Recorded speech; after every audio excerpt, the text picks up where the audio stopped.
Programang ito ay rated SPG, striktong patnubay at gabay ng magulang ang kailangan. May hawak na ngang alas itong si Ramon kay Olga at ito nga ay walang iba kundi ang anak ni Olga na babae na si Samantha. Sa kabilang banda, wala ngang napala si Olga sa kanyang pagbalik sa koreksyonal upang makakuha ng impormasyon tungkol sa anak niyang Samantha dahil hindi nga siya kinausap at hinarap ng matagal ni Mayor Celso at agad nga siya nitong itinaboy.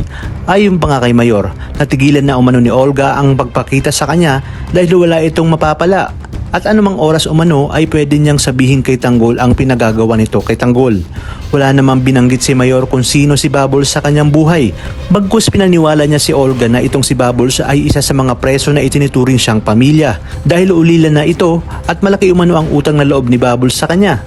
Ngunit hindi na nga kumbisido itong si Olga sa mga sinasabi ni Mayor Celso, kaya naman nagtatanong-tanong itong si Olga sa ibang mga preso patungkol nga kay Bubbles at kung sino umano ito sa buhay ni Mang Celso. Ngunit ganun din nga ang sagot ng mga ito, gaya ng sinabi ni Mayor sa kanya. Nalingid nga sa kaalaman ni Olga, bago pa lang bumalik si Olga sa koreksyonal, ay kinausap na ni Mayor ang ibang mga preso na kapag nagtatanong-tanong si Olga tungkol kay Bubbles ay ganoon umano ang sasabihin ng mga ito. Nagbigay naman ng impormasyon ang investigador ni Ramon sa kanya.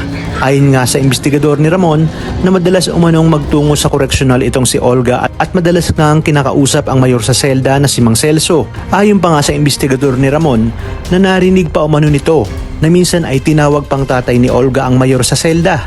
Kaya naman napag-alaman ni Ramon na tatay ni Olga ang dinalaw nito sa loob ng kulungan. Napaisip nga si Ramon kung ano ang motibo ni Olga at bakit inilihim ito sa kanya at sa kanyang papa.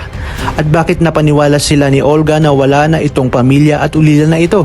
Dagdag pa nga sa nakuhang impormasyon ng investigador ni Mayor na may apo din ang mayor sa selda na kasama nito sa kulungan.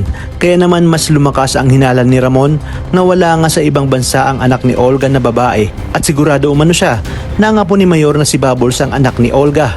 Kaya naman sa impormasyong nakalap ni Ramon ay nakakuha nga siya ng alas labang kay Olga at ito ang anak nga ni Olga na si Bubbles. Ito umano ang gagamitin ni Ramon labang kay Olga dahil batid ni Ramon na ito ang kahinaan ni Olga.